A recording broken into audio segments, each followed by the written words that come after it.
I'm here with Jennie Rees, turf writer for the Louisville Courier-Journal and recipient of the Racing Hall of Fame Joe Hirsch Media Roll of Honor. Congrats on the award, and give us your thoughts on the 2-year-old stakes here at Churchill.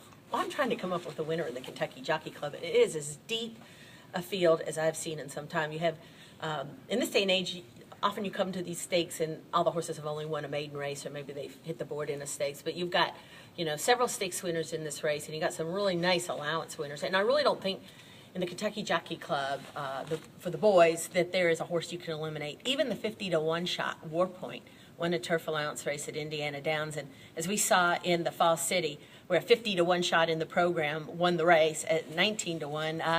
I just think you can't throw anybody out, but I do like Kieran McLaughlin's horse, Imperia, 8-1. He's racing on dirt for the first time, but his pedigree, Medaglia d'Oro off Cocoa Beach, who was a Grade 1 winner on dirt for Godolphin.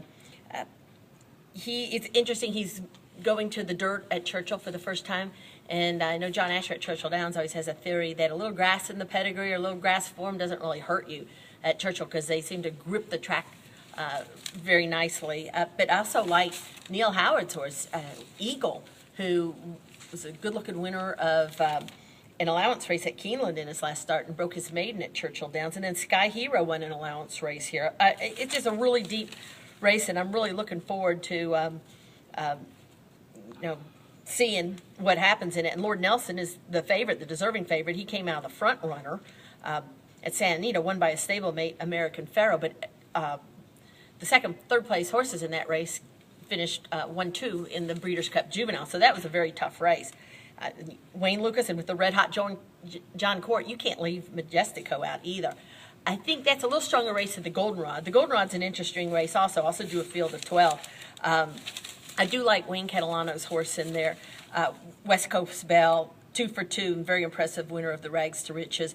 She's going 2 turns for the first time, but by Tap It Alvin Unbridled Songmare, that should not be a problem. But again, I think you just really have to respect all the horses in there. Christina's Journey, who won the Pocahontas over here. Dale Romans also has JoJo's Melody in there. Simply Confection won an allowance race here.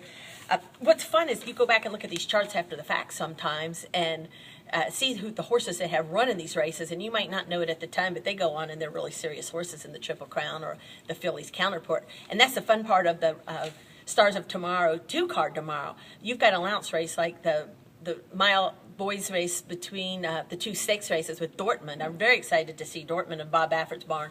Shipped him all the way from California just for an allowance race. They're looking at the Cash Call Futurity with him. But I think they also want to see, let's see how he's going to run at Churchill Downs, because we hope he's going to be here next May.